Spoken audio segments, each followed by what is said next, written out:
Have you ever wondered what truly makes someone a genius?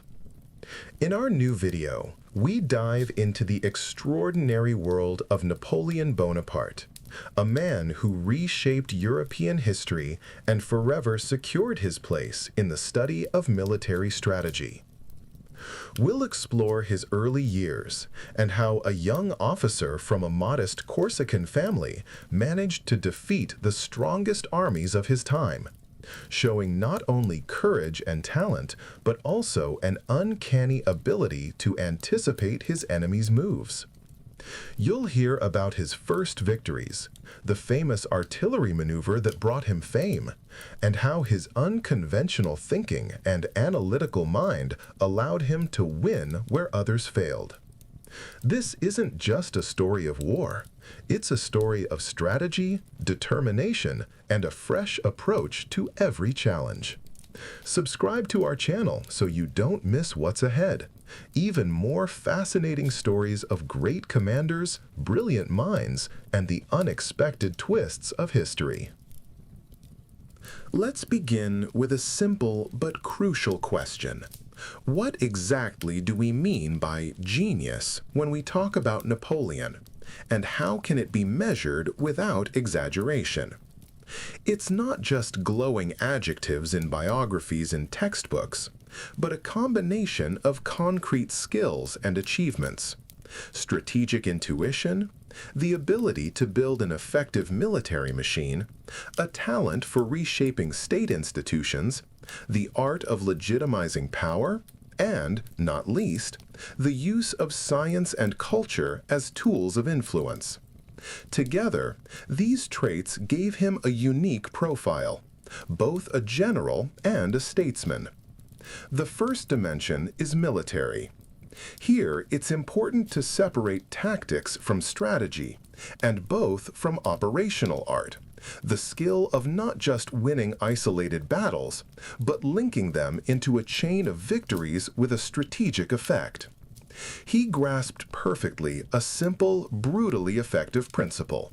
Speed and concentration are decisive against a dispersed enemy. This showed in the way he moved his corps swiftly, forcing opponents to act separately, then striking them one by one. Much of this mobility came from the corps system itself. Each corps was a relatively autonomous unit with its own staff and services, allowing commanders to act independently while making it easier to focus strength on the decisive point. Napoleon didn't invent this principle, but in his hands, it became a systematic tool. The second dimension is political mastery. A military victory without a political outcome is just a requiem. Napoleon combined battlefield success with the art of legitimization, turning victories into treaties, creating client states, and openly using laws and ceremonies to consolidate power.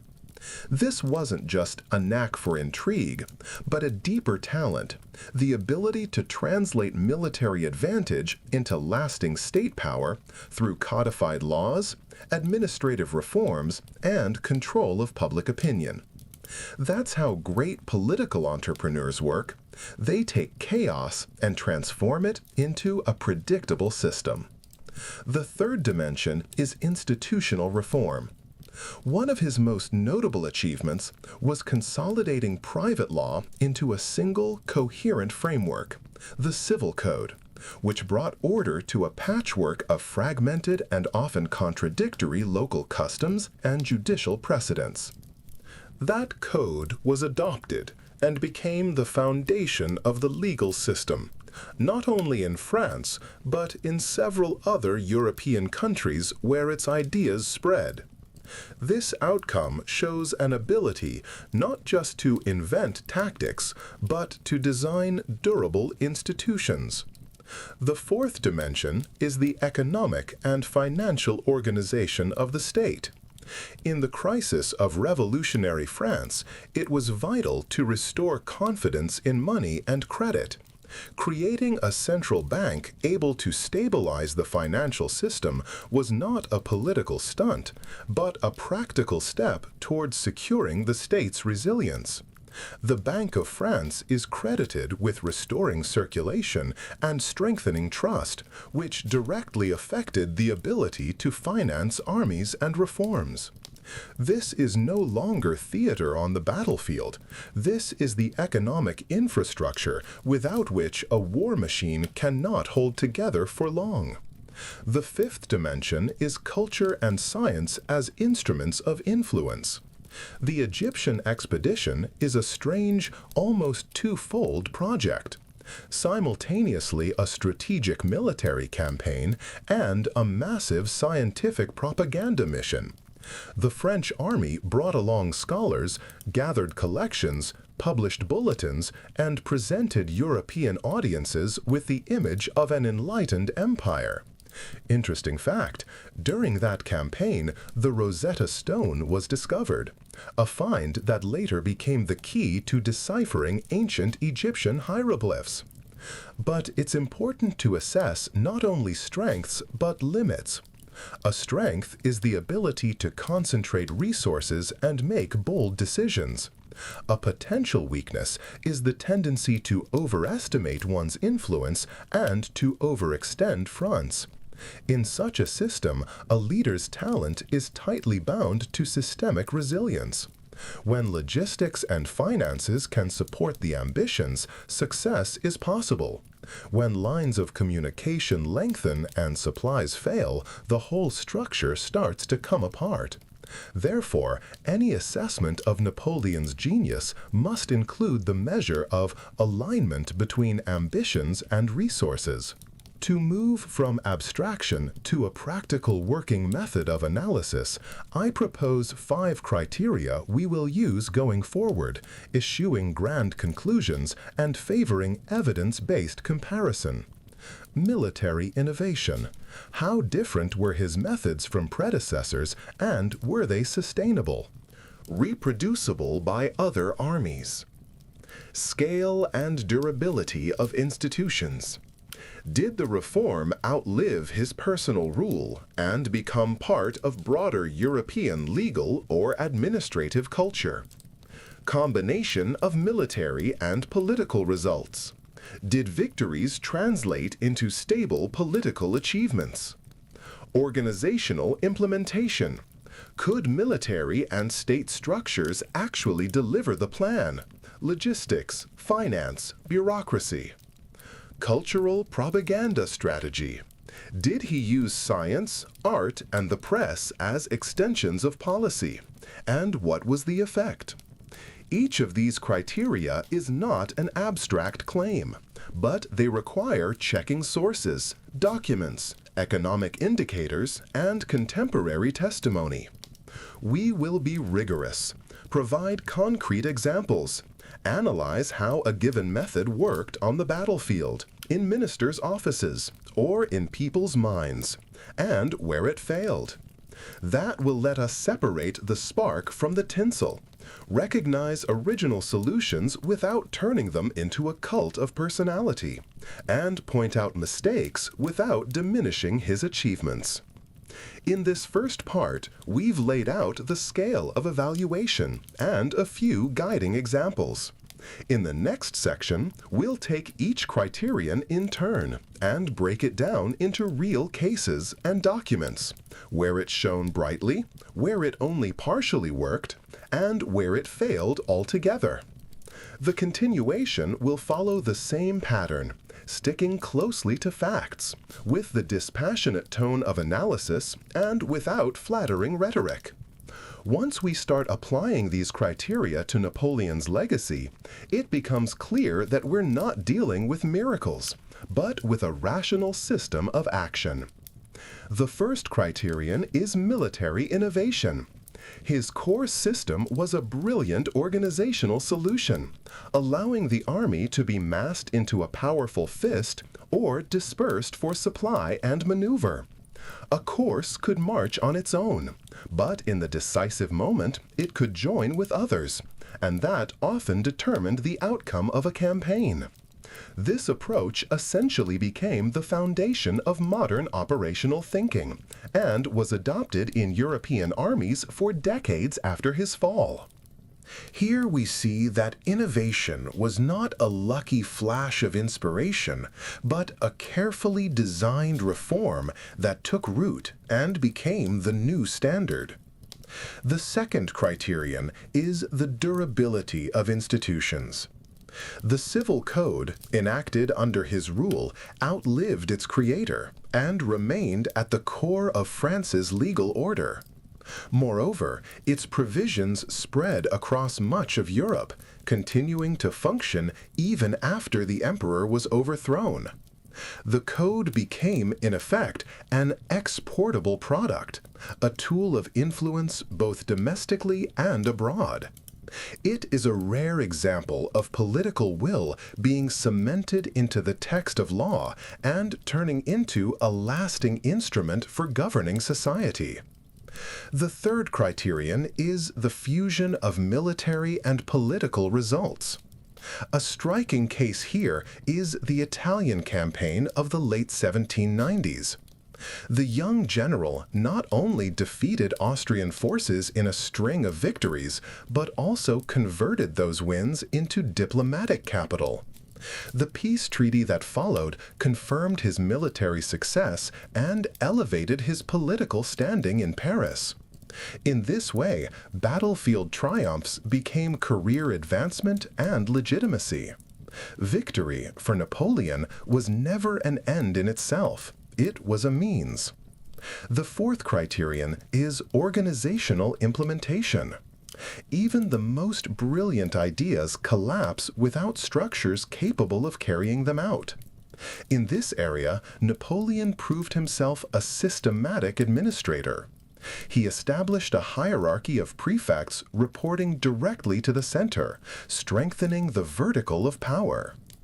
He ensured that the tax system became more manageable and revenues more predictable. These measures created the conditions for the army to be supplied, roads to be maintained, and the financial system to operate with relative stability. The creation of the Bank of France was a key pillar of this stability. It served as a source of credit and public trust, without which the economy would have remained in chaos. The fifth criterion is cultural and propaganda strategy, and the Egyptian campaign is the clearest example. Militarily, the expedition fell short of expectations. Nelson's fleet destroyed the French ships at the Battle of the Nile, leaving the French army stranded. But on the cultural front, the impact was extraordinary. Hundreds of scholars accompanied the army, conducting research, collecting artifacts, and recording observations. The most famous discovery was the Rosetta stone, found by French soldiers in 1799. This breakthrough allowed European scholars to eventually decipher Egyptian hieroglyphs, opening an entirely new understanding of ancient civilization. In this way, even defeat was turned into cultural capital. Taken together, we can see that his strength lay not only in winning battles. More important was his ability to design entire systems, whether armies, legal codes, or bureaucracies. He treated the state like a machine whose parts had to work in harmony. Laws governed society, taxes sustained the military, and the military defended reforms while expanding influence. This holistic vision enabled him to act swiftly and decisively in an era when Europe seemed locked in constant wars and crises. Of course, there was a darker side to this approach. The more dependent the system was on a single leader, the more fragile it became when circumstances changed. That is why many of his projects, successful at first, later struggled or collapsed. But in terms of evaluation, his genius lay in bringing together separate domains into one instrument of power and governance. These criteria and examples will serve as keys for the chapters ahead. Step by step, we will examine his campaigns and reforms, assessing how they fit within these principles. Crucially, this approach doesn't require us to glorify or condemn Napoleon. It lets us see him as a system builder whose creations either outlived him or crumbled with his rule. The core system Napoleon developed was the backbone of his ability to move fast, maneuver effectively, and strike before his enemies could react. It wasn't just an organizational tweak, it was a revolution in military structure that made the army both compact and flexible at the same time. Each corps d'armée was essentially a mini-army with its own infantry, cavalry, artillery, supply services, headquarters, and reconnaissance. A corps was meant to operate independently if needed, able to hold ground, delay the enemy, conduct maneuvers, or, when required, join forces with other corps to deliver a crushing blow. The key principle was distance. Corps were kept close enough that they could support one another within a single day's march. This gave the French enormous freedom. One corps could scout or engage, another could move to reinforce, while a third stayed in reserve. Spread out in this way, yet coordinated, they created the illusion of uncertainty for the enemy, who could never be sure where or when the decisive strike would fall. Staff organization and support services were another crucial piece of the system. Each corps had its own staff officers responsible for administration, transport, medical care, ammunition, and food supplies. This meant a corps wasn't dependent on central command for day-to-day needs. It could function logistically on its own until reinforcements arrived or coordination became necessary. The result wasn't just speed, but resilience. The delay of one corps didn't paralyze the entire campaign, and the loss of one unit could be absorbed without dooming the whole army. In 1805, the corps system truly shined during the campaigns against the Third Coalition, especially in the Ulm campaign and the march to Austerlitz. Napoleon deployed 7 corps, his 7 torrents, each under a marshal, plus the cavalry reserve, the Imperial Guard, and heavy artillery. Moving across a web of roads and difficult terrain, the corps advanced in parallel, sometimes separated, but always within reach of each other so they could unite when needed. Take Marshal Davout's Third Corps as an example. It combined infantry divisions, cavalry, and artillery, almost a self-contained army. By the time Napoleon assembled the Grande Armée near Boulogne, the corps structure was already refined. Units were trained to operate at corps scale, staffs drilled in coordination, and supply services were practiced and reliable. Another case is the Battle of Wertingen, an early clash in the Ulm campaign.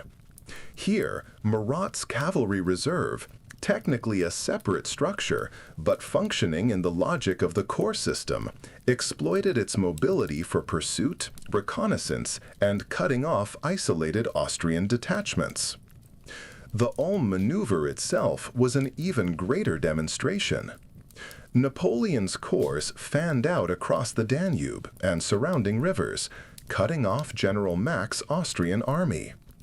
He allowed his corps to move independently, unfolding the front before closing the net and sealing the encirclement.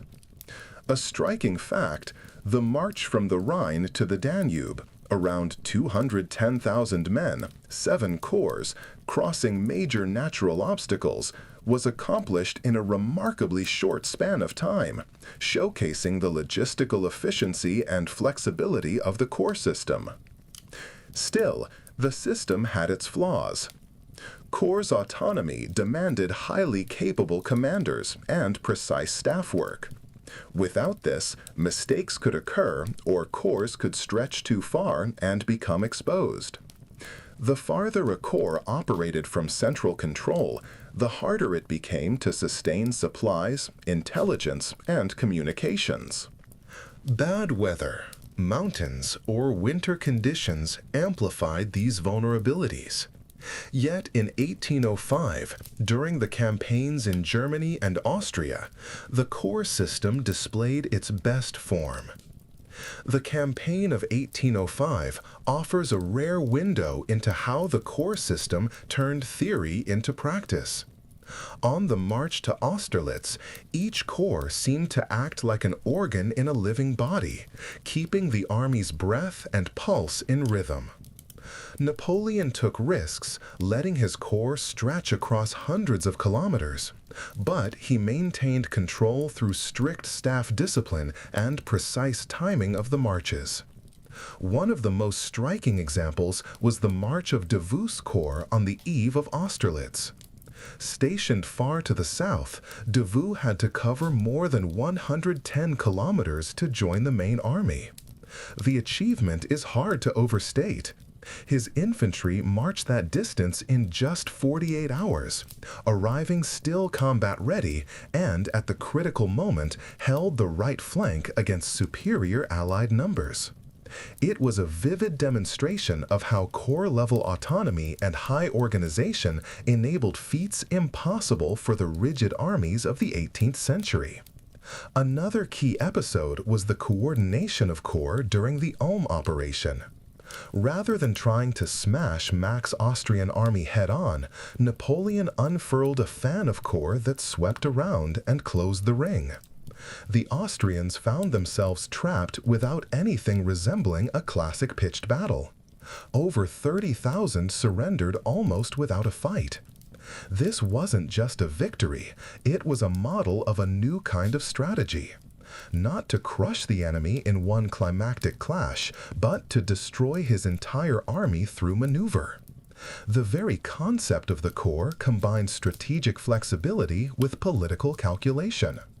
Marshals commanding their own corps gained prestige and autonomy, strengthening their loyalty to the emperor. Yet this autonomy demanded constant oversight. Too much independence could lead to uncoordinated actions. In 1805, however, the system worked flawlessly, thanks to Bonaparte's unshaken authority and the discipline he enforced. The corps structure also changed the way war was supplied. Instead of a single unwieldy baggage train trailing a massive army, corps could forage locally, spreading the burden across multiple routes. This sped up movement and reduced the risk of supply shortages. But the weakness was clear. The system relied on the resources of the lands it crossed. In densely populated Germany in 1805, it worked well. In Russia later on, it proved disastrous. Viewed through the lens of the corps system, the victory at Austerlitz was secured largely by the ability to gather forces at the decisive point. The corps of Lens, Soult, Bernadotte, and Davout, each moving independently, meshed together like the teeth of gears to form a single machine. The Allies expected to face a scattered army, but instead met a concentrated strike at their center, reinforced by the timely arrival of reserves. There's a telling detail that shows the practical side of the system. Corps marched along separate roads, but always with the calculation that by day's end they would remain within supporting distance of each other. Observers noted that despite the apparent dispersal, Napoleon's forces always retained the ability to form a clenched fist. That ability to unite quickly while moving freely made the corps system not just an innovation, but the blueprint for future armies. Fittingly, in the 19th century, nearly every European power adopted the corps system, from Prussia to Russia. It became so standard that it is hard to imagine a modern army without it. But its first great proof came with the marches of the Grande Armée in 1805. when it was shown that an army could be dispersed across vast distances and still come together with lightning speed. Young Napoleon entered the Italian campaign without any guarantee of victory, but with a set of qualities that allowed him not only to win battles, but to build a strategy where tactics, politics, and diplomacy worked in unison. In this first part of the third chapter, we'll look at how he combined rapid movement, the splitting of enemy forces, and negotiations, and why this gave him weight in the political game back in Paris.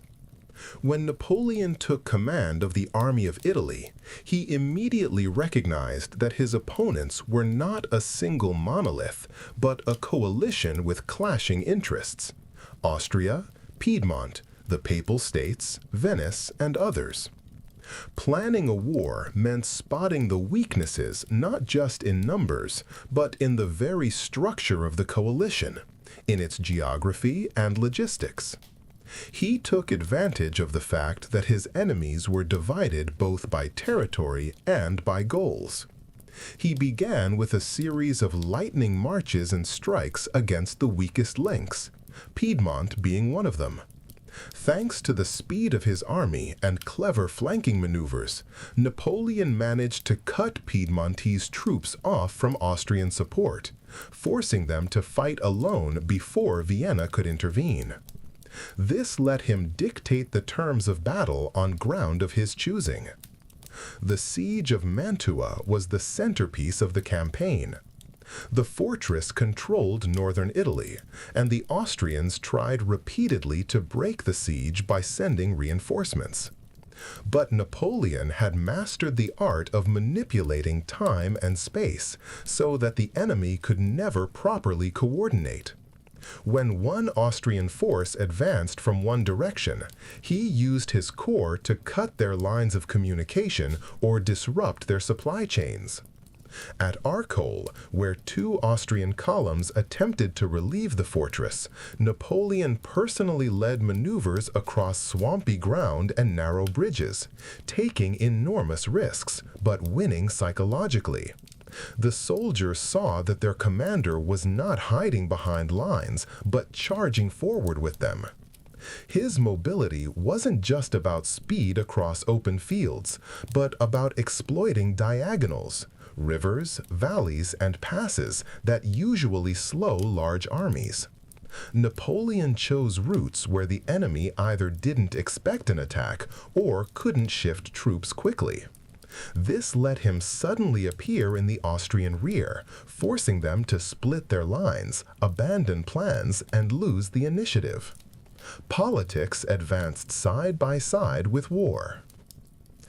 After victories, Napoleon entered negotiations, not simply to end bloodshed, but to secure territory and legitimize power. The French Republic gained client states in northern Italy, the Ligurian Republic, the Cisalpine Republic, and others, nominally independent but effectively satellites of Paris. Napoleon used battlefield success to dictate terms, peace treaties, territorial concessions, money, even debt repayments. When the Pope was forced into the Treaty of Tolentino, Napoleon didn't just annex land, he demanded funds, recognition, and far-reaching concessions.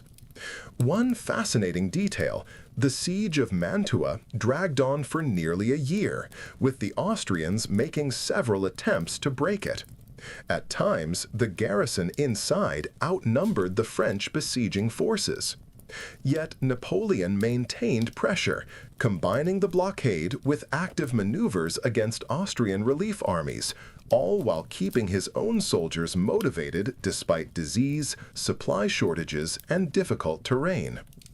These military successes gave Napoleon everything he could leverage back in France: a surge in popularity, authority in the eyes of the government, and growing support among the people. The victories in Italy, especially once the Austrians accepted the terms of peace, only strengthened his position.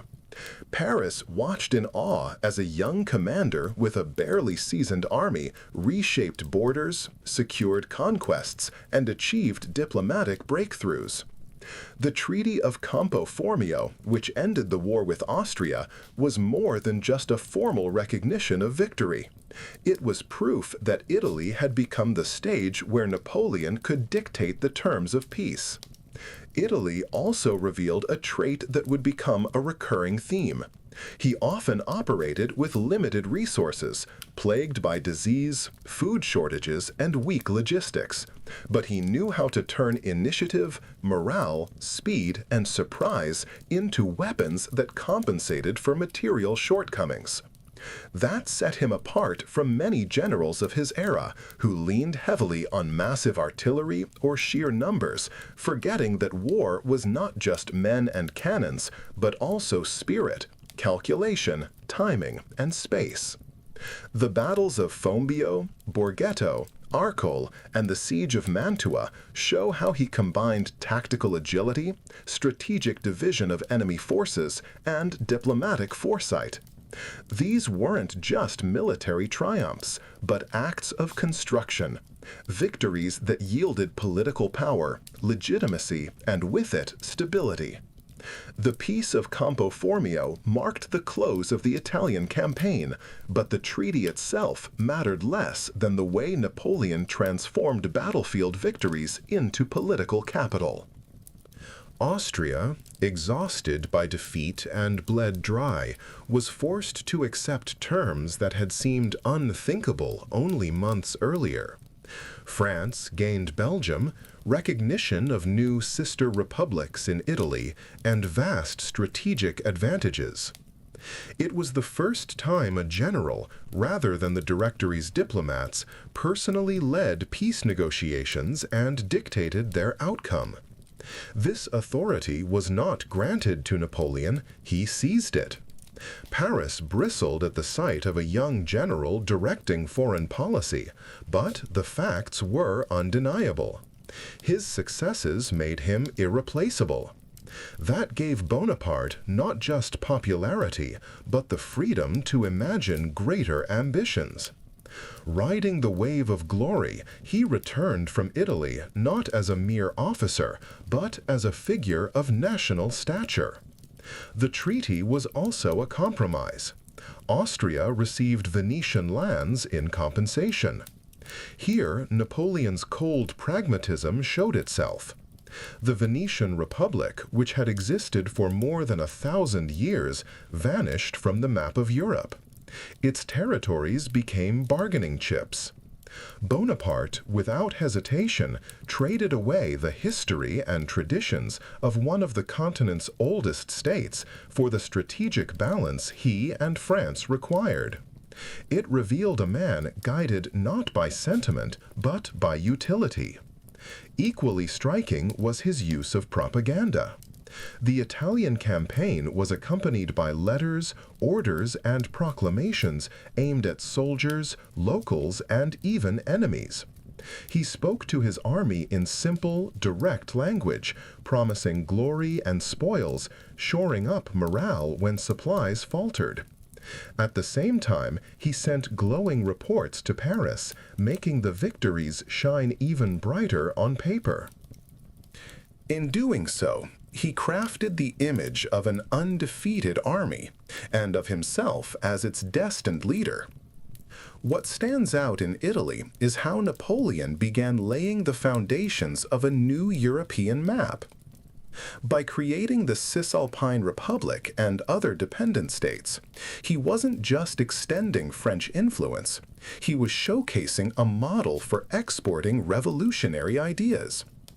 Under the banners of liberty and equality, new regimes were established, but they remained firmly tied to France through politics, economics, and military presence. This was the first glimpse of what would later become a system of sister republics and protectorates that he would rule over as emperor. One curious detail: the treaty itself was signed in the house of a minor Austrian nobleman in the village of Campo Formio near Udine, Not in a palace, not in a capital, but in a modest rural home. It's symbolic that the fate of entire states and cities was decided in such a place, and the contrast underscores just how quickly the young general was reshaping Europe's map. For Napoleon himself, Italy offered something no academy or theory ever could. It was a hands-on education in maneuver warfare and in the art of balancing politics and diplomacy.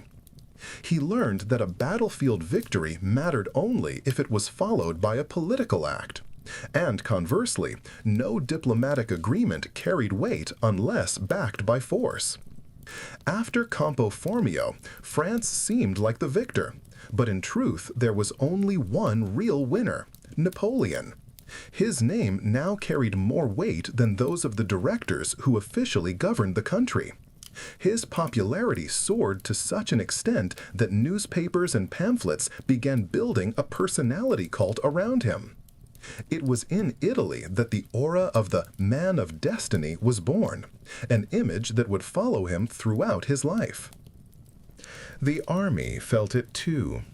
Veterans of Italy were proud to serve under a commander who led them to victory despite constant hardships. These soldiers would become the backbone of his future armies, and the memory of the Italian campaigns a vital part of his military mythology.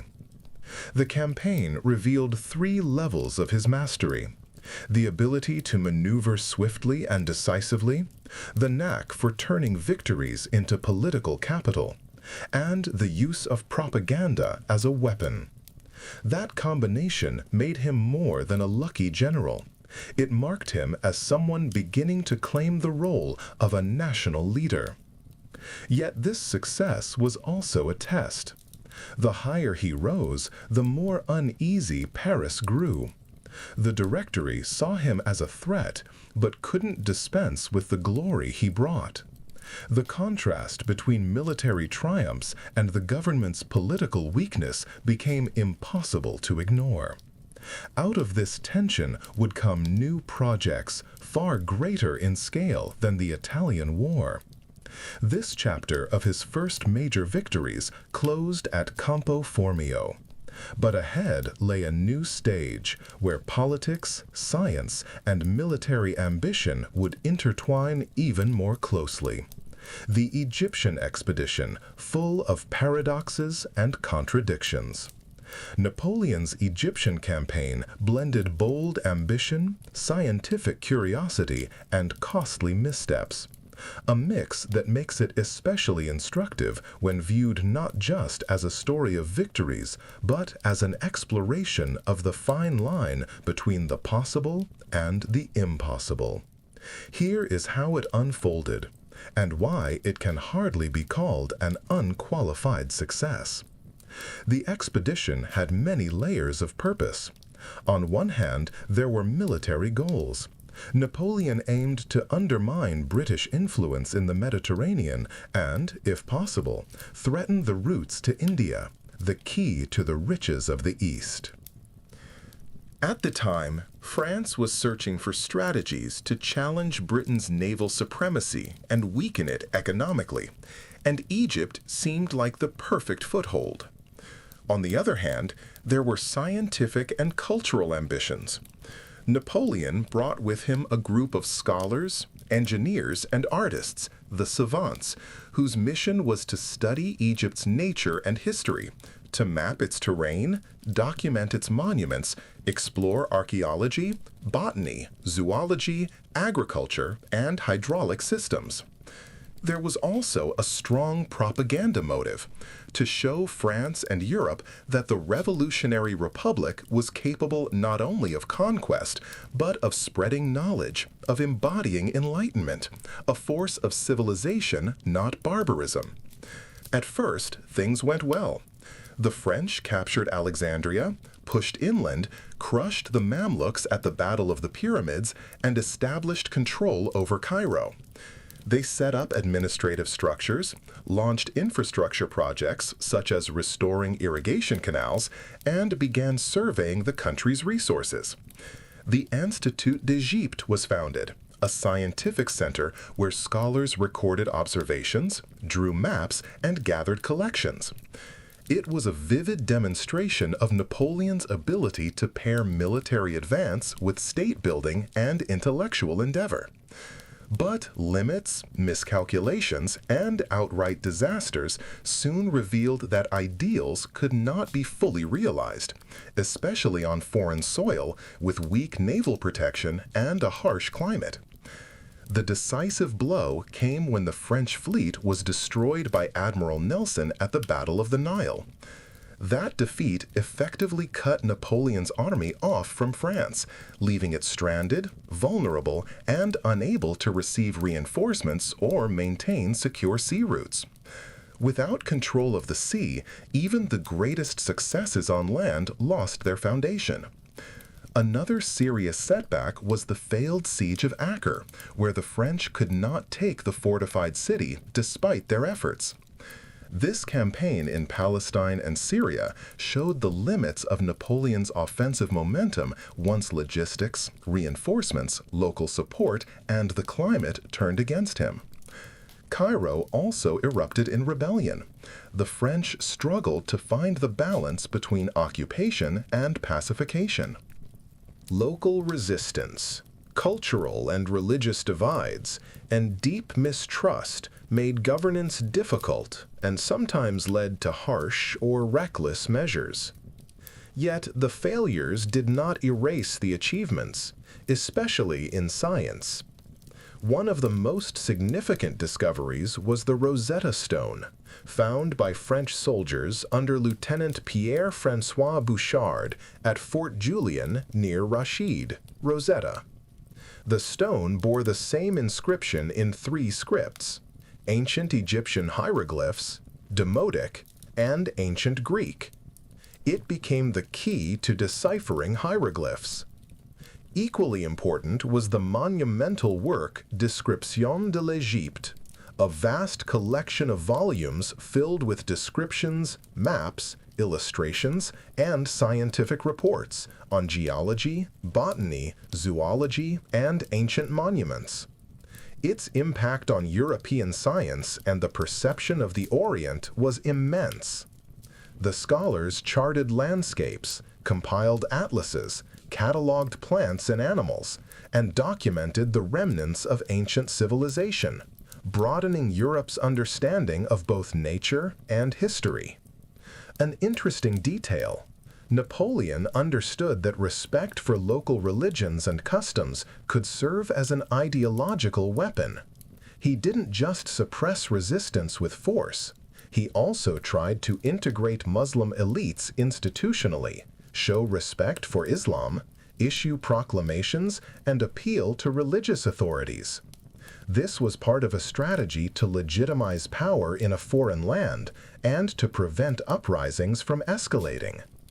If we try to summarize where the expedition truly excelled: deep strategic vision. It wasn't just about conquest. It involved capturing key points, provoking Britain, and expanding scientific knowledge. Integration of military and intellectual resources. Scholars didn't merely accompany the army.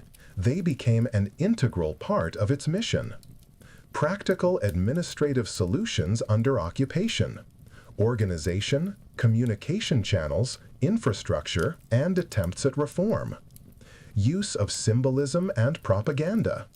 The expedition was a grand spectacle, showcasing France's power and revolutionary ideals. But there were clear limitations. Dependence on control of the seas. Incomplete local support and the complexity of ethnic and religious realities. Overly ambitious expectations for results. Duration and cost. Sometimes the price of scientific achievements and symbols outweighed strategic benefits. Thus, the Egyptian campaign wasn't just a display of leadership and foresight. It was a lesson that even the most brilliant plans have weaknesses, especially when external conditions shift. For Napoleon, the expedition was a kind of test. The mix of successes, failures, and unusual discoveries shaped a reputation that ultimately helped him take the next step toward power. Despite the army's isolation and naval defeats, Napoleon turned the campaign into a tool for his political career. A key factor was his mastery of information management. While soldiers suffered from disease and shortages, newspapers in France published embellished reports written under Napoleon's direction.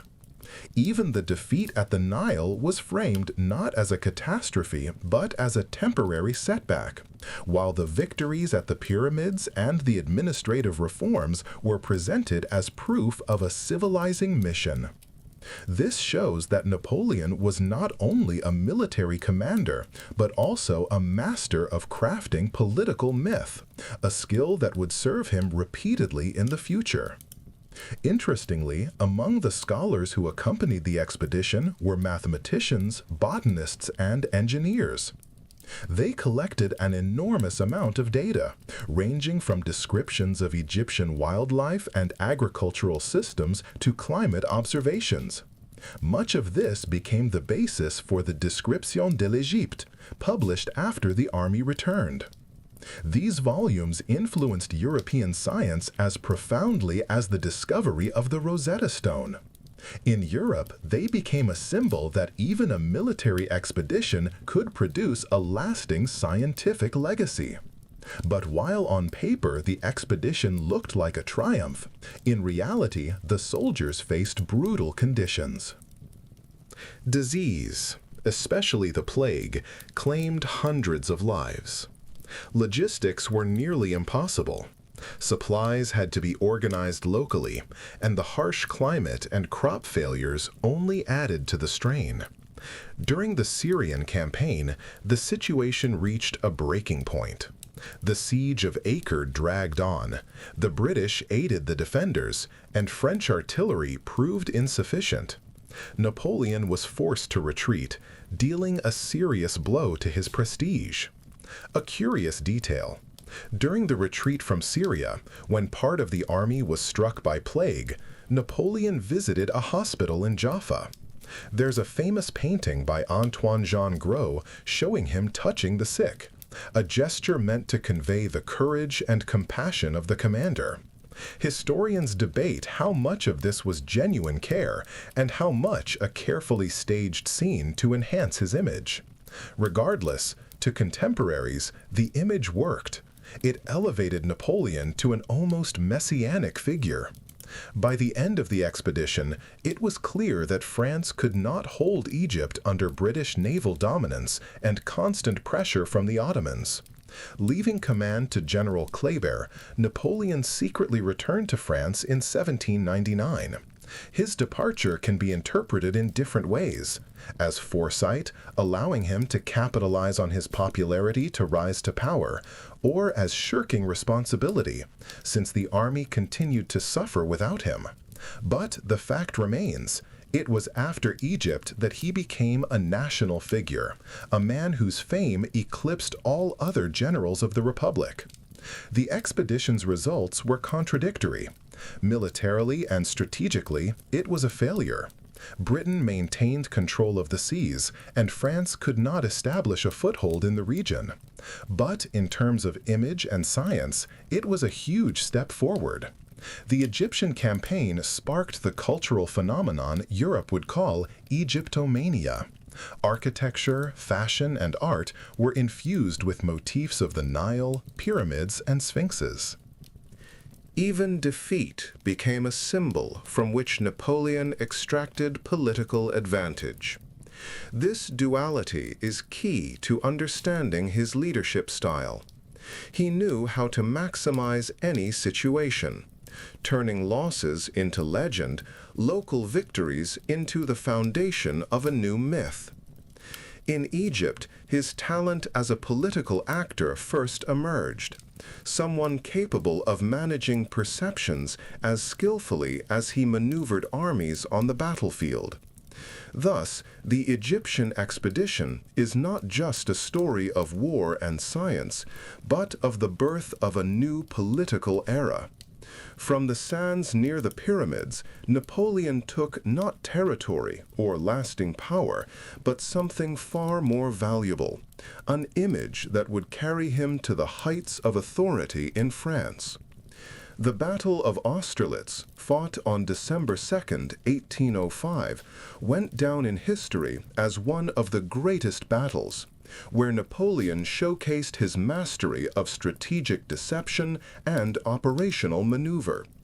Also known as the Battle of the Three Emperors, it marked the climax of the Third Coalition against France, involving the armies of Emperors Franz II, Alexander I, and Napoleon I. With a deep understanding of his opponent's psychology, Napoleon created the illusion that his army was weak. He deliberately weakened positions on his right flank, particularly around the Pratzen Heights, drawing the Allies' attention and forcing them to concentrate their forces there. This maneuver was part of his strategy to lure the enemy into a trap. When the Allies, confident in their success, advanced on the weakened French positions, Napoleon struck decisively at the center of their army. He concentrated his main forces on key points, using Davout's corps to break through the center. This maneuver led to the encirclement and complete destruction of the Allied troops. The battle ended in a total defeat for the Allies.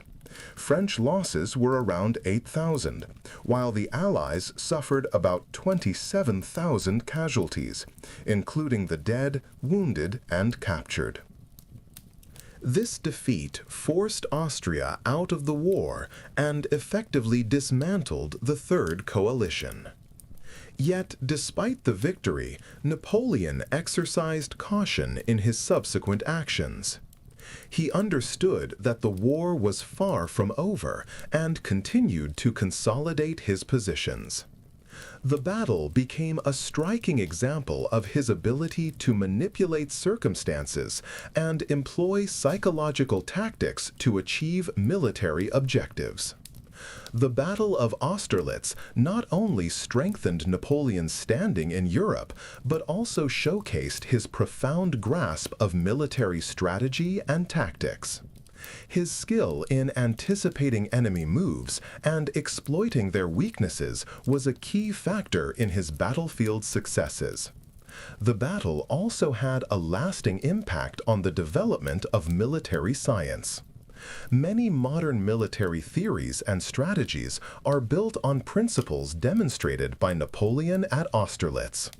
His approaches to maneuver warfare, the use of reserves, and psychological pressure on the enemy became foundational lessons for training future military leaders. Overall, the Battle of Austerlitz stands as a vivid example of Napoleon's military genius, his talent for strategic deception, and operational maneuvering. It left an indelible mark on history and continues to be studied as a model of effective military leadership. The Battle of Austerlitz not only strengthened Napoleon's position in Europe, but also showcased his profound understanding of military strategy and tactics. His ability to anticipate enemy moves and exploit their weaknesses was a key factor in his battlefield successes. The battle also had a significant impact on the development of military science. Many modern military theories and strategies are built on principles demonstrated by Napoleon at Austerlitz. His approaches to maneuver warfare, the use of reserves, and psychological pressure on the enemy became foundational lessons for training future military leaders. Overall, the Battle of Austerlitz stands as a vivid example of Napoleon's military genius, his talent for strategic deception, and operational maneuvering. It left an indelible mark on history and continues to be studied as a model of effective military leadership. Overall, the Battle of Austerlitz stands as a striking example of Napoleon's military genius, his talent for strategic deception and operational maneuvering. It left an indelible mark on history and continues to be studied as a model of effective military leadership. Napoleon's return from Egypt in October 1799 marked not just the end of a failed military venture, but the beginning of a new phase in his career. France, gripped by the chaos of the Directory and exhausted by wars and internal conflicts, did not need new battles. It needed stability and order. Here, Napoleon revealed himself not only as a brilliant military commander, but also as an exceptional administrator and lawmaker. The coup of 18 Brumaire opened opportunities that went far beyond military command. As first consul, Napoleon faced the task of transforming the state machinery damaged by revolution into an effective instrument of governance. His approach to this challenge proved as revolutionary as his military tactics. On March 21, 1804, France adopted the Civil Code, one of the greatest achievements of the Napoleonic era. This legal framework was not created from scratch. Efforts to unify French law had been ongoing since the Revolution, but it was Napoleon's energy and determination that brought the project to completion. The first consul personally took part in drafting discussions, attending 57 of the 102 Council of State sessions devoted to the code. The Civil Code enshrined the gains of the bourgeois revolution: individual liberty, freedom to choose one's profession, freedom of conscience, a secular state, equality before the law, and freedom of contract. But its significance went far beyond a simple legal document. Napoleon created a system that reconciled revolutionary principles with the needs of a stable social order. The code protected private property and entrepreneurship while preserving the social achievements of the revolution. Interestingly, Napoleon himself regarded the Civil Code as his greatest achievement, even more important than all his military victories. "My true glory is not that I have won 40 battles," he later said. "Waterloo will erase the memory of all those victories. But what cannot be forgotten, what will live forever, is my Civil Code." These words proved prophetic. The code indeed outlived the empire and continues to influence legal systems around the world. Alongside legal reform, Napoleon carried out a sweeping transformation of France's administrative system. In 1800, the institutions of prefects and sub-prefects were established to govern departments and districts. This reform was as revolutionary as the Civil Code itself. Napoleon replaced the chaotic local governance of the Revolutionary era with a structured hierarchy of appointed officials, all accountable to the central government. The prefecture became a cornerstone of Napoleon's administrative machine. Appointed personally by the emperor, a prefect held executive authority within a department and answered only to the central government. This system provided unprecedented efficiency for its time and ensured uniform administrative practice across the country. The prefectures Napoleon created still exist in France today, a testament to the enduring effectiveness of his administrative vision. Financial reform was another demonstration of Napoleon's organizational talent. In 1800, by imperial decree, the Bank of France was established. Creating a central bank stabilized the country's monetary system, which had been in chaos after the revolutionary upheavals. The bank was granted exclusive rights to issue banknotes and became the foundation of the empire's financial stability. Napoleon understood that military success was impossible without a solid financial base. The Bank of France not only regulated currency, but also served as an instrument of state credit, financing large-scale military campaigns. Notably, in setting up the bank, the emperor displayed his characteristic pragmatism. He did not fully nationalize the financial system, but created an institution combining state control with private initiative. Napoleon's educational reform deserves special attention. He established a system of lycées, secondary schools designed to train personnel for state service and the army. These schools were modeled on military discipline, with strict rules and uniforms. Napoleon personally participated in designing the curricula, recognizing that education was the foundation of national strength. The lycée prepared not merely educated individuals, but loyal officials and officers devoted to the state. The religious policy of the first consul likewise reflected his pragmatic approach to governance. The 1801 Concordat with Pope Pius VII restored the Catholic Church's position in France, but on terms favorable to the state. Napoleon recognized Catholicism as the religion of the majority of French citizens, while maintaining freedom of worship for other faiths. The church regained some confiscated lands, but priests were paid by the state and took an oath of loyalty to the government. This policy demonstrated Napoleon's ability to compromise to achieve strategic objectives. He understood that religious reconciliation was necessary to consolidate French society, yet he was unwilling to sacrifice the secular nature of the state. The Concordat became a model of pragmatic resolution to a complex religious and political challenge.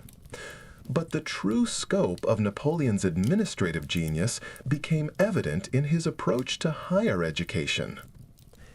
In 1806, a law established a centralized system known as the Imperial University, the University of France, which brought together the country's previously independent universities along with primary and secondary schools. This reform transformed education into a unified state system under central control. That same year, Napoleon revived the University of Paris, reorganizing its structure and incorporating what is now the modern Sorbonne. In 1808, by imperial decree, the Sorbonne buildings were placed under the city's university system. This move was symbolic. The emperor was breathing new life into Europe's oldest centers of learning, but on foundations suited to contemporary needs. Napoleon's educational system was marked by strict hierarchy and standardized curricula. He understood that education should not only enlighten but also cultivate loyalty to the state. Programs were designed centrally, teachers appointed by the government, and course content tightly controlled. Despite its authoritarian nature, this system made France one of the most efficient educational powers in Europe. Infrastructure projects under Napoleon also deserve attention. He initiated large-scale construction of roads, bridges, and canals, fully aware of their strategic importance for the economy and national defense. Interestingly, Napoleon's mother, Maria Letizia Ramolino, was the daughter of a late Inspector General of Corsican roads and bridges, which may have instilled in the future emperor an appreciation for transportation infrastructure. Napoleon also placed great emphasis on the advancement of science and the arts. He patronized the Institut de France, encouraged scientific research and expeditions, and established numerous museums, including the Louvre in its modern form. He recognized that cultural supremacy was a vital element of political influence. The judicial system underwent a radical overhaul as well. Napoleon created a clear hierarchy of courts, from local magistrates to the Court of Cassation. Judges were appointed by the government, ensuring uniformity in the application of law, though at the same time making the judiciary dependent on political power. Despite this tension, Napoleon's legal system proved remarkably resilient, and in its main structure, remains in France to this day. Particularly noteworthy is Napoleon's concept of meritocracy, promotion based on ability rather than birth. The emperor opened career paths for talented individuals, regardless of social status, establishing the famous Legion of Honor in 1802 as a reward for outstanding service to the nation. This policy ensured a steady influx of capable administrators, military officers, and engineers into the empire. Napoleon's economic reforms also reflected his systematic approach to governance. He introduced a uniform system of weights and measures, standardized the currency, and promoted the development of industry and trade. The Continental Blockade, despite its flaws, stimulated French manufacturing by forcing producers to find alternatives to British goods. Napoleon's administrative legacy proved just as significant as his military victories. The institutions he established, from the civil code to the prefectural system, outlasted the empire and continue to shape government structures not only in France but in many other countries. This demonstrates that Bonaparte's talent extended far beyond the battlefield, influencing every aspect of state building. The Grande Armée was not merely a collection of soldiers under a single banner. It was a complex organism capable of lightning-fast maneuvers and months-long campaigns across Europe. The creation of this military machine showcased Napoleon's organizational genius, turning chaotic masses of revolutionary troops into a precise instrument of conquest. At the heart of the system was the corps structure, which the emperor perfected. Each corps could number between 20,000 and 70,000 soldiers, yet the composition was always balanced.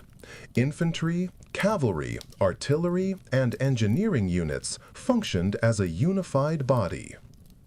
Crucially, each corps had its own headquarters, supply service, hospitals, and repair workshops, allowing it to operate autonomously for several days and opening up unprecedented tactical possibilities.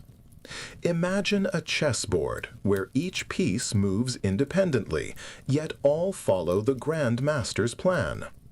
Napoleon could spread his corps across a front hundreds of kilometers wide, keeping the enemy guessing the direction of the main strike, and then, in a matter of days, concentrate overwhelming forces at the decisive point. This strategy achieved victory at Austerlitz, where French corps, advancing along different routes, converged at the critical moment to create a numerical advantage the enemy had not anticipated. The system of marshals was another innovation that made the French army a highly effective instrument. Marshals oversaw inspections, camp arrangements, and troop readiness. Napoleon cultivated a cadre of commanders, each with a distinct style. Davout was known for iron discipline and methodical precision, Murat for dazzling cavalry charges, Massena for holding defensive positions under the most desperate circumstances. Interestingly, the emperor never concealed his reliance on his subordinates. He understood that even the most brilliant plans could fail without capable executors. Some marshals proved their military worth independently of Napoleon, Jourdan at Fleurus, Massena in the Swiss campaigns. This shows that Napoleon not only commanded but also nurtured talent, building a team of professionals of the highest caliber around him. The logistical support of Napoleon's army amazed contemporaries with its sheer scale. By January 1812, supplies had been stockpiled in Danzig to sustain 400,000 men and 50,000 horses for 50 days. This required the creation of an enormous network of depots, transport routes, and administrative structures.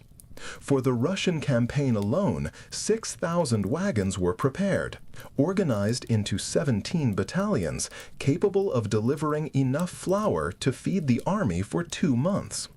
Napoleon personally oversaw the details of supply. He knew exactly how many pounds of bread a soldier needed each day, how long a horse could march without fodder, and how much gunpowder an artillery battery required. This meticulous attention to numbers and calculations was just as crucial as his ability to make lightning-fast decisions on the battlefield. Discipline in the Grande Armée was built on a combination of strictness and fairness. Napoleon introduced a system of rewards that allowed an ordinary soldier to rise to the rank of general. The famous saying, "Every soldier carries a marshal's baton in his knapsack," reflected a real opportunity for advancement. At the same time, punishments were severe. Desertion was punishable by firing squad, and looting brought corporal punishment.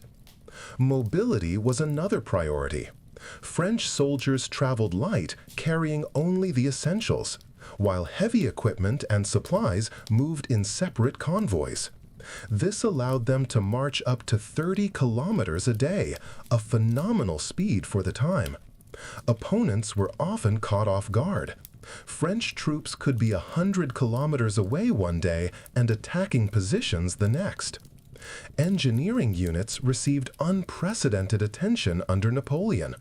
Sappers not only dug trenches and built fortifications, but also constructed bridges, cleared roads, and maintained communication between corps. Pontoon bridges allowed large rivers to be crossed in a matter of hours. During the Italian campaigns, French engineers repeatedly surprised the enemy by appearing in places considered inaccessible. The medical service underwent a radical transformation as well. Dominique Jean Larrey, chief surgeon of the Grande Armée, revolutionized military medicine. He implemented a system for the rapid evacuation of the wounded from the battlefield, created mobile hospitals, and developed methods for urgent surgery in field conditions. Thanks to his innovations, mortality among the wounded dropped significantly. The recruitment and staffing of the army were based on the principle of universal conscription, introduced during the Revolution. Napoleon, however, turned this principle into an effective mechanism for maintaining a steady influx of troops. Regular enlistments brought in young soldiers who were quickly integrated into combat units thanks to a well-organized training system. The role of artillery in Napoleonic warfare cannot be overstated. Having begun his career as an artillery officer, Napoleon fully understood the potential of this branch. French artillery was mobile, accurate, and fast-firing. Concentrated firepower, up to 100 guns per kilometer of the front, could turn enemy ranks into a living hell. Yet even this brilliant organizational machine had its limits, which became painfully clear during the Russian campaign. The Grande Armée that invaded Russia numbered 450,000 men, but had only 180,000 horses, clearly insufficient to meet the transportation and communication needs across such vast distances. Each horse had to support the needs of 2.5 soldiers, placing a critical strain on the logistical system. The problem of stretched supply lines proved disastrous for the French. As the army advanced deeper into Russia, the distance from the front lines to the main depots in Danzig and Königsberg reached 1,000 kilometers. Every wagon sent forward had to carry fodder not just for the army, but for the horses themselves. Simple arithmetic revealed the absurdity. Over such long routes, the horses consumed more supplies than the wagons could deliver. The French communications were extremely vulnerable. The army began to deteriorate, and attempts to forage beyond controlled territory largely failed. Partisan units constantly attacked supply trains, disrupting food and fodder deliveries. There were no sufficient stockpiles in Smolensk. Partisan sabotage prevented the accumulation of reserves. The climate delivered the final blow to the logistical system. The cold was so severe that even birds froze in mid-flight. Horses died in large numbers, wagons broke under the frost, and soldiers abandoned heavy equipment to survive. A system that worked brilliantly in the temperate climate of Europe over relatively short distances proved powerless against the harsh Russian winter and immense expanses. Interestingly, Napoleon himself was fully aware of these limitations. His letter to Kutuzov on October 3, 1812, sent from Moscow with the Marquis de Lauriston, shows his attempt to seek a political solution to a deadlock. The military machine that once seemed invincible had encountered problems that organizational skill alone could not solve. The Russian campaign demonstrated that even the most advanced military organization of its time had a limit to its effectiveness. Napoleon's supply system, based on the principle of war feeds on war, relied on rapid movement through densely populated and resource-rich regions, where the army could replenish its supplies locally. On scorched land with organized civilian resistance, this principle simply did not work. Nevertheless, Napoleon's organizational innovations outlasted his empire and had a lasting impact on military development. The core system was adopted by most European armies. Logistical principles became foundational in modern military planning, and the experience of managing massive armies became a subject of study in military academies worldwide. The paradox of Napoleon is that his greatest achievements often contained the seeds of future disasters. The man who revolutionized both military art and state administration was also the same man whose miscalculations led to the collapse of his empire and millions of casualties. Understanding this contradiction reveals not only the scale of his genius, but also the fundamental limitations that ultimately shaped his fate. Take the Continental Blockade, a bold economic weapon designed to bring Britain to its knees without a single shot fired. On paper, the idea looked brilliant.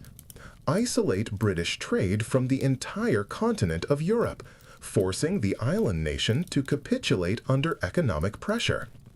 Napoleon understood that a traditional invasion across the English Channel was virtually impossible after Trafalgar, so he chose the path of economic warfare. The system did indeed deliver a sharp blow to the British economy, especially in its early years. But here we see a hallmark of Napoleonic thinking, a tendency to underestimate the enemy's ability to adapt. The British quickly found new markets in Latin America and Asia, while smuggling through European ports thrived. Moreover, the blockade proved damaging to France and its allies, who lost vital trading links. Russia, whose economy relied heavily on grain exports to England, openly violated the blockade by the end of the decade. An interesting fact: French customs officers often participated in smuggling British goods themselves, as bribes from merchants proved far more lucrative than their official salaries. In the ports of Holland and Hamburg, British goods were repackaged with false labels and quietly made their way to continental markets. It was Napoleon's attempt to force Russia to comply with the blockade that led to the fateful decision to march on Moscow. The invasion was intended to compel the Russian Empire to adhere to the Continental Blockade of Britain. Here we see how the emperor's usually sharp and rational strategic thinking became clouded by his own successes. The campaign began with promise.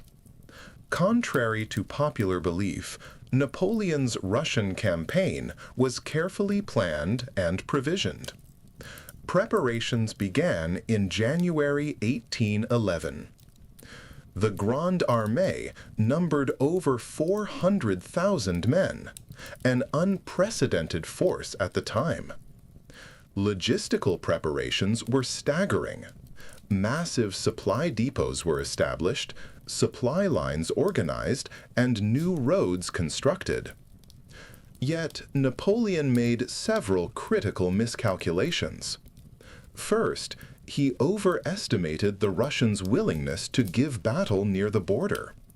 The scorched earth retreat strategy employed by Barclay de Tolly and later Kutuzov was entirely unexpected for an emperor accustomed to fast, decisive campaigns.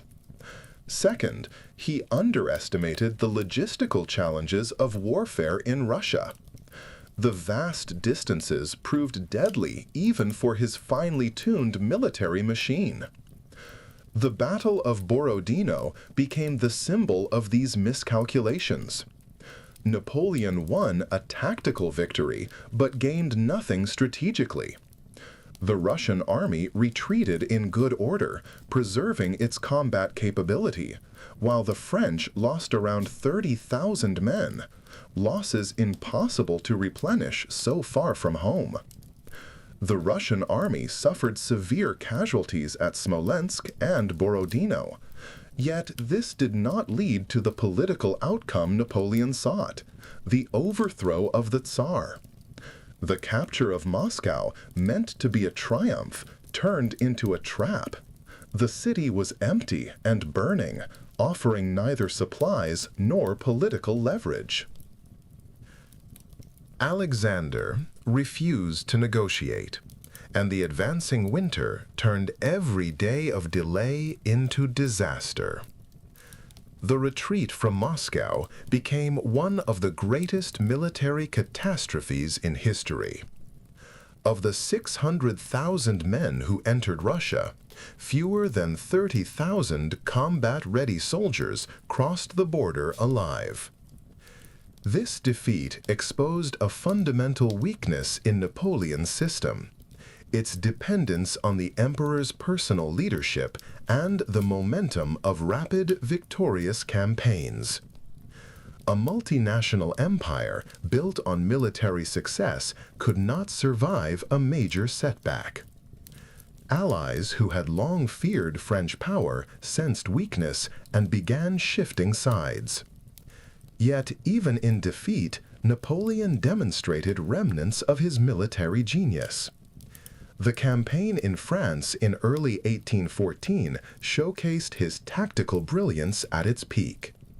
With only 60,000 troops against a 200,000-strong coalition, he executed a series of masterful maneuvers, repeatedly putting the enemy in critical positions.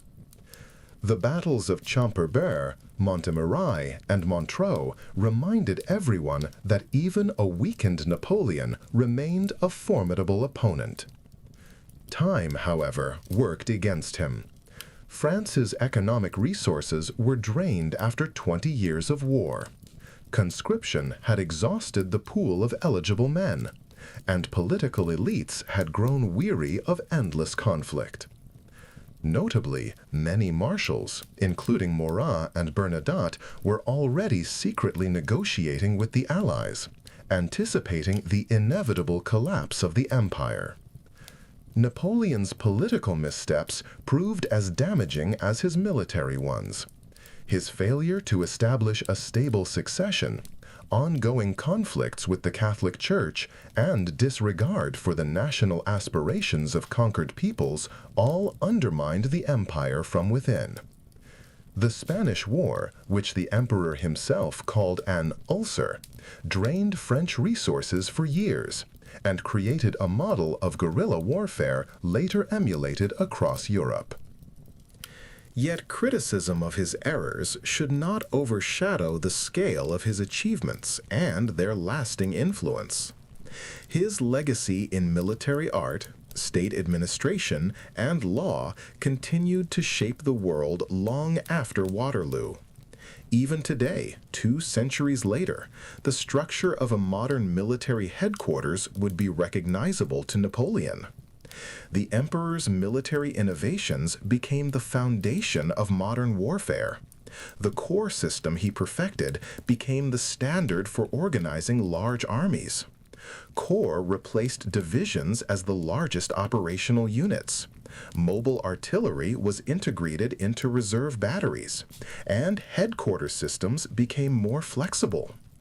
Principles such as concentrating forces at decisive points, using reserves to exploit success, and coordinating different branches of the military formed the basis of 19th and 20th century military doctrine. The Prussian army, which ultimately defeated the French, studied and adapted Napoleonic methods closely. Reforms by Scharnhorst and Gneisenau were directly informed by French military analysis. Moltke's general staff was a direct evolution of Napoleon's headquarters system. Even the concept of blitzkrieg, employed by Germany in both world wars, traced its roots to the principles of rapid maneuver and force concentration honed in early 19th century campaigns. Napoleon's administrative reforms proved even more enduring. The Napoleonic Code fundamentally transformed civil law, making legislation clearer and more accessible. It became the main influence on 19th century civil codes across most of continental Europe and Latin America. As he conquered territories throughout Europe, Napoleon extended the reach of the civil code. The prefectural system, established in 1800, still shapes France's territorial administration. The centralized administration, with appointed prefects, proved so effective that it outlasted emperors, kings, presidents, and dictators. Even the modern Fifth Republic retains its core principles. The Bank of France, founded in 1800, became a model for central banks across Europe. The state education system Napoleon built, with its lycées and universities, shaped French elites for 2 centuries. The principle of meritocracy, advancement based on ability rather than birth, revolutionized not only the army but the entire civil service.